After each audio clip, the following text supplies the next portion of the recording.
Hello friends, welcome to modern 24/7। देखिए, आज जो constitution law of India first का जो पेपर हुआ था एलएलबी फर्स्ट सेमेस्टर वालों का, राजा महेंद्र प्रताप सिंह राज्य विश्वविद्यालय अलीगढ़। तो देख लेते हैं। देखिए, एक सेक्शन खंड एक आ है आपका। इसमें से आपके 20 क्वेश्चन थे, जिसमें से 10 क्वेश्चन आपके एमसीक्यू थे और 10 क्वेश्चन सत्य और असत्य पर आधारित थे। प्रत्येक क्वेश्चन आपका 1 नंबर का था। ठीक है, तो देख लेते हैं इसमें कौन से कैसे क्या क्वेश्चन, राइट आंसर क्या है देख लेते हैं। देखिए, पहला क्वेश्चन था, भारत के सर्वोच्च न्यायालय ने एस.आर. बोम्मई बनाम भारत संघ में निर्णित किया था कि भारत का संविधान, इसमें राइट आंसर हो जाएगा संघात्मक। नेक्स्ट है, भारत के संविधान की प्रस्तावना में बताए गए 4 उद्देश्य क्या हैं? तो राइट आंसर हो जाएगा न्याय, स्वतंत्रता, समानता और बंधुत्व। नेक्स्ट है क्वेश्चन नंबर 3, राज्य के नीति निर्देशक तत्वों को आयरलैंड के संविधान से लिया गया है। भारतीय संविधान में मौलिक कर्तव्यों की संख्या है कितनी? पहले 10 थी, लेकिन अब कितनी है? 11।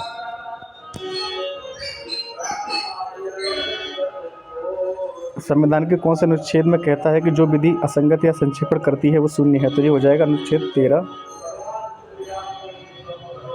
किस अनुच्छेद के अंतर्गत राज्य बालकों और महिलाओं के लिए विशेष प्रावधान करता है? राइट आंसर हो जाएगा अनुच्छेद 15 का खंड 3। भारतीय संविधान का कौन सा अनुच्छेद कुछ मामलों में गिरफ्तारी और निरुद्ध से संबंधित है? तो राइट आंसर हो जाएगा अनुच्छेद 22। भारतीय संविधान का कौन सा अनुच्छेद धार्मिक मामलों को प्रबंधन करने की स्वतंत्रता से जुड़ा है? राइट आंसर हो जाएगा अनुच्छेद 26। युद्ध की घोषणा करने के लिए विधिक रूप से कौन सक्षम है? तो राइट आंसर हो जाएगा राष्ट्रपति। राज्यसभा धन विधेयक को 14 दिन तक रोक सकती है। राइट आंसर हो जाएगा 14 डेज।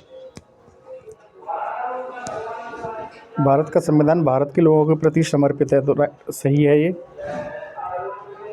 संविधान सभा ने भारत के संविधान को अंगीकृत किया। सही है गलत? तो सही है ये। देश के भीतर भारत में दोहरी नागरिकता की व्यवस्था मौजूद है। तो ये गलत है, एकल नागरिकता है। ठीक है। भारतीय संस्कृति को बढ़ावा देना भारतीय संविधान के अंतर्गत एक मौलिक कर्तव्य है। तो ये सही हो जाएगा। भारत के संविधान के अंतर्गत विधि के अंतर्गत भारत के राज्य क्षेत्र में विधि का बल, रूढ़ि या प्रथा सम्मिलित है? हाँ, बिल्कुल सम्मिलित है।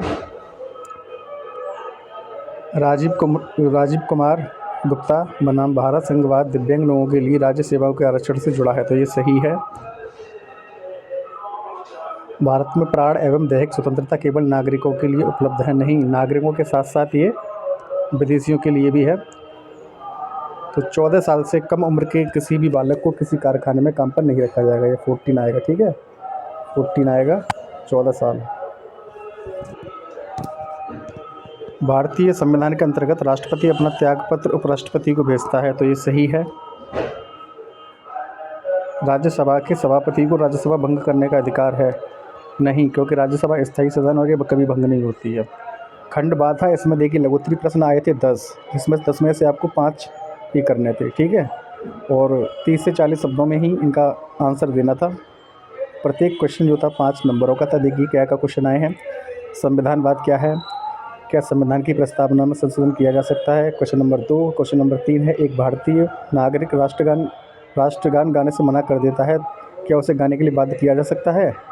क्वेश्चन नंबर 4 था, भारतीय संविधान के अंतर्गत नागरिकता कैसे प्राप्त की जा सकती है? क्वेश्चन नंबर 5 था, अस्पृश्यता पर संवैधानिक प्रावधानों पर चर्चा कीजिए।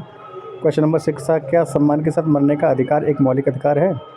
क्वेश्चन नंबर 7 था, धर्म की स्वतंत्रता पर प्रतिबंधों पर चर्चा कीजिए। क्वेश्चन नंबर 8 था, बंदी प्रत्यक्षीकरण पर संक्षिप्त टिप्पणी लिखिए। क्वेश्चन नंबर 9 था, भारतीय संविधान के अंतर्गत राष्ट्रपति के चुनाव के लिए क्या योग्यताएं हैं? क्वेश्चन नंबर 10 था, लोकसभा के लिए विभिन्न राज्यों को सीटों का आवंटन कैसे होता है? ठीक है। फिर तक आपका खंड सा, जिसमें 5 लॉन्ग आंसर टाइप क्वेश्चन थे, दीर्घोत्तरी प्रश्न थे 5, जिसमें से 3 करने थे। एक क्वेश्चन 15 नंबर का था। 400 से 500 शब्द सीमा में इसका आंसर लिखना था। क्वेश्चन नंबर पहला था, भारतीय संविधान की मुख्य विशेषताओं का अवलोकन कीजिए।